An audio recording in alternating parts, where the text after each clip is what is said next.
Hi everyone, so I know you love this. Okay, so I'm looking at Morningstar. You might have heard of them.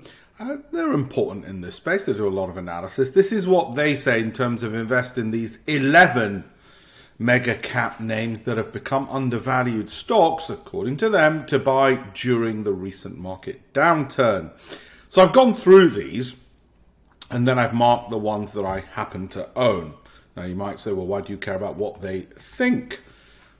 It's not that I care about what they think. I just wanted to see if there's an overlap between what they think and what I think. That's all. Okay, it's part of my campaign for 1 million to teach 1 million people how to be better investors. So let's get on with their names.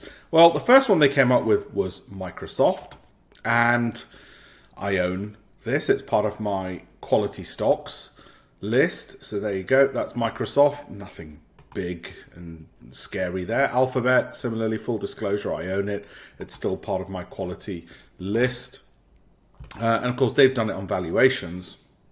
Amazon, I own. And again, it's part of my quality list stocks. There you go. Meta Platforms, I own. Now, they said this before the recent 25% fall. I've owned Meta, or Facebook, before, well before the 25% recent drop, and I'm still up.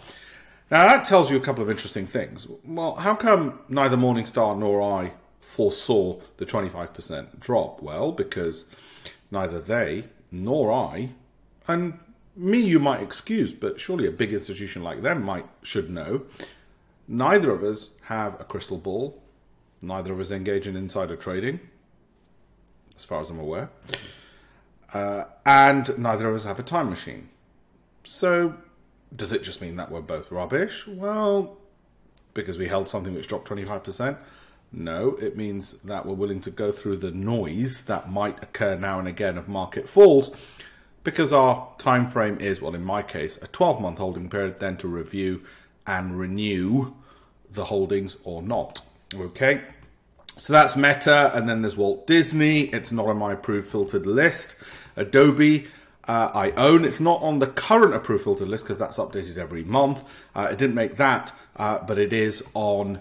But it is a holding from under 12 months ago, and if it's under 12 months, then obviously I have to own it. Comcast doesn't make the cut. Got to rush through these now. Verizon doesn't make the cut. Salesforce doesn't make my cut. Has in the past been on the approved filtered list. The approved filtered list, if you want to know more about it, just look at my campaign for 1million.com. Follow my Telegram, and you'll see I go through the details of what it takes to be in there. Hopefully you found that useful. And as I said, follow me.